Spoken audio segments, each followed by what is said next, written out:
pelo Papa Francisco, no altar da Cátedra da Basílica de São Pedro. A homilia, como tradicionalmente se dá nesta ocasião, na celebração da Paixão do Senhor, é feita pelo pregador da Casa Pontifícia, Padre Frei Raniero Cantalamessa, frade capuchinho. Desde junho de 1980, o Frei Raniero Cantalamessa é o pregador da Casa Pontifícia. Ele foi criado cardeal pelo Papa Francisco no consistório de 28 de novembro de 2020, portanto, do ano passado, e a sua primeira pregação nesta celebração da Paixão do Senhor como cardeal. Ouçamos a homilia do frade capuchinho Raniero Cantalamessa. Em 3 de outubro passado, junto ao túmulo de São Francisco, em Assis, o Santo Padre assinava a sua encíclica sobre a fraternidade, Fratres Hominis Fratelli Tutti. Em pouco tempo, ela fez renascer em tantos corações a aspiração quanto a este valor universal.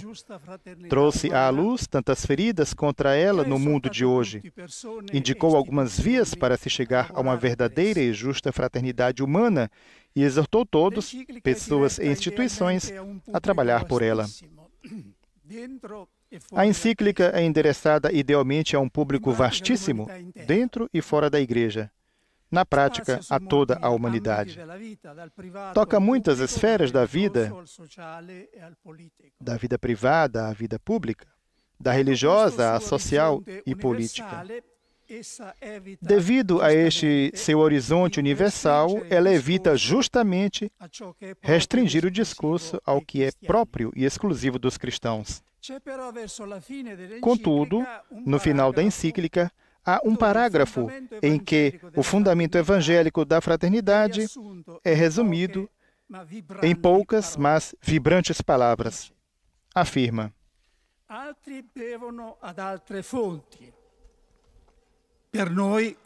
outros bebem de outras fontes. Para nós, este manancial de dignidade humana e fraternidade está no Evangelho de Jesus Cristo. Dele brota, para o pensamento cristão e para a ação da Igreja, o primado reservado à relação, ao encontro com o mistério sagrado do outro, à comunhão universal com a humanidade inteira, como vocação de todos. O mistério que estamos celebrando nos obriga a nos concentrarmos justamente neste fundamento cristológico da fraternidade, que foi inaugurado na morte de Cristo. No Novo Testamento, irmão significa, em sentido primordial, a pessoa nascida do mesmo pai e da mesma mãe. Irmãos, em segundo lugar, são chamados os membros do mesmo povo e nação. Assim, Paulo afirma estar disposto a se tornar anátema, separado de Cristo, em vantagem de seus irmãos segundo a carne, os israelitas. Claro que, nestes contextos, como em outros casos, irmãos abrange homens e mulheres, irmãos e irmãs. Neste alargamento de horizonte, chega-se a chamar de irmão cada pessoa humana, pelo fato de ser tal. Irmão é aquele que a Bíblia chama de próximo. Quem não ama o próprio irmão significa quem não ama o seu próximo. Quando Jesus diz: todas as vezes que fizestes isso a um destes pequeninos, que são meus irmãos, foi a mim que o fizestes, compreende toda a pessoa humana necessitada de ajuda. Mas, ao lado destes significados, antigos e conhecidos, no Novo Testamento, a palavra irmão tende sempre mais a indicar uma categoria particular de pessoas. Irmãos entre si são os discípulos de Jesus, aqueles que acolhem seus ensinamentos. Quem é minha mãe e quem são meus irmãos? Todo aquele que faz a vontade do meu Pai, que está nos céus. Esse é meu irmão, minha irmã e minha mãe. Nesta linha, a Páscoa marca uma etapa nova e decisiva. Graças a ela, Cristo se torna o primogênito entre muitos irmãos, diz Paulo. Os discípulos se tornam irmãos em sentido novo e profundíssimo. Compartilham não apenas o ensinamento de Jesus, mas também seu espírito, sua nova vida de ressuscitado.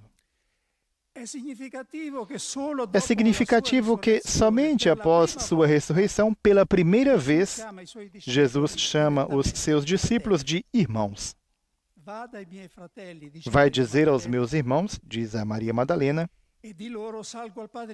que eu subo para junto do meu Pai e vosso Pai, meu Deus e vosso Deus. Pois tanto o santificador quanto os santificados, lê-se na carta aos Hebreus, todos procedem de um só. Por esta razão, ele, Cristo, não se envergonha de chamá-los irmãos. Depois da Páscoa, este é o uso mais comum do termo irmão. Indica o irmão de fé, membro da comunidade cristã. Irmãos de sangue, também neste caso, mas do sangue de Cristo. Isso faz da fraternidade de Cristo algo de único e transcendente em relação a qualquer outro gênero de fraternidade. E deve-se ao fato de que Cristo é também Deus. Ela não se substitui aos demais tipos de fraternidade baseados em família, nação ou raça, mas coroa-os. Todos os seres humanos são irmãos enquanto criaturas do mesmo Deus e Pai. A isso, a fé cristã acrescenta uma segunda e decisiva razão. Somos irmãos não apenas a título de criação, mas também de redenção. Não só porque todos temos o mesmo Pai, mas porque todos temos o mesmo irmão, Cristo, primogênito entre muitos irmãos. À luz de tudo isso, venerados padres, irmãos e irmãs, devemos fazer algumas reflexões atuais. A fraternidade se constrói exatamente como se constrói a paz. Isto é, começando de perto, diria o nosso Santo Padre, a partir de nós. Não com grandes esquemas, com metas ambiciosas e abstratas. Isto significa que a fraternidade universal começa para nós com a fraternidade na Igreja Católica. Deixo de lado, por uma vez, também a segunda esfera, que é a fraternidade entre todos os fiéis em Cristo, ou seja, o ecumenismo. A fraternidade católica está dilacerada. A túnica de Cristo foi cortada em pedaços pelas divisões entre as igrejas. Mas, o que não é menos grave, cada pedaço da túnica, por sua vez, é frequentemente dividido em outros pedaços. Naturalmente, falo do elemento humano dela, porque a verdadeira túnica de Cristo, seu corpo místico animado pelo Espírito Santo, ninguém jamais poderá dilacerar. Aos olhos de Deus, a Igreja é una, santa, católica e apostólica, e assim permanecerá até o fim do mundo. Isto, contudo, não desculpa as nossas divisões, mas as torna ainda mais culpáveis e deve nos impulsionar com mais força a restaurá-las. Qual é a causa mais comum das divisões entre os católicos? Não é o dogma, não são os sacramentos e os ministérios. Coisas estas que, por singular graça de Deus, mantemos íntegras e unânimes. É a opção política, quando ela se sobrepõe àquela religiosa e eclesial e desposa uma ideologia, esquecendo completamente o sentido e o dever da obediência na Igreja. É este, em certas partes do mundo, o verdadeiro fator de divisão, ainda que tácito ou indignamente.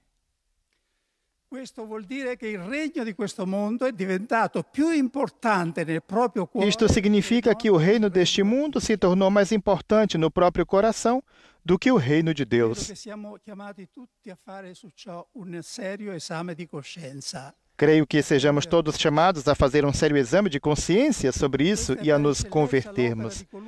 Esta é, por excelência, a obra daquele cujo nome é Diabolos, isto é, o divisor, o inimigo que semeia o jogo, que semeia o joio, como o define Jesus em sua parábola. Devemos aprender do Evangelho e do exemplo de Jesus. Ao redor dele havia uma forte polarização política. Existiam 4 partidos: fariseus, saduceus, herodianos e zelotes. Jesus não ficou do lado de nenhum deles e resistiu energicamente à tentativa de ser arrastado para uma parte ou outra. A comunidade cristã primitiva o seguiu fielmente nesta opção. Este é um exemplo, sobretudo, para os pastores, que devem ser pastores de todo o rebanho, não apenas de uma parte dele. São eles, por isso, os primeiros a ter que fazer um sério exame de consciência e se perguntar aonde estão conduzindo o próprio rebanho, se à própria parte, ou ao próprio partido, ou à parte de Jesus. O Concílio Vaticano II confia aos leigos, antes de tudo, a tarefa de traduzir as indicações sociais, econômicas e políticas do Evangelho em diferentes opções, desde que sejam respeitosas e pacíficas.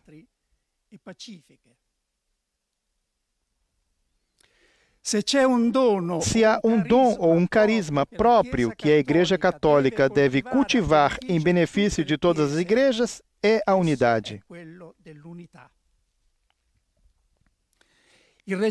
A recente viagem do Santo Padre ao Iraque nos fez ver concretamente o que significa, para quem está oprimido ou afligido por guerras e perseguição, sentir-se parte de um corpo universal, com alguém que pode fazer o resto do mundo escutar o próprio grito e fazer renascer a esperança.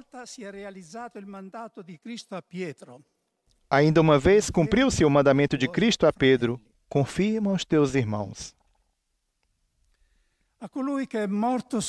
Aquele que morreu na cruz para reconduzir à unidade os filhos de Deus dispersos, elevemos neste dia, com coração contrito e espírito humilde, a oração que a Igreja dirige em cada missa antes da comunhão. Senhor Jesus Cristo, dissestes aos vossos apóstolos: eu vos deixo a paz, eu vos dou a minha paz. Não olheis os nossos pecados, mas a fé que anima a vossa Igreja.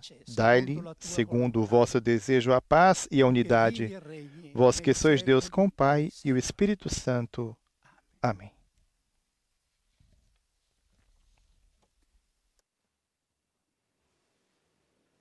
Acabamos de ouvir a homilia do pregador da Casa Pontifícia, Padre Frei Raniero Cantalamessa, Frade Capuchinho.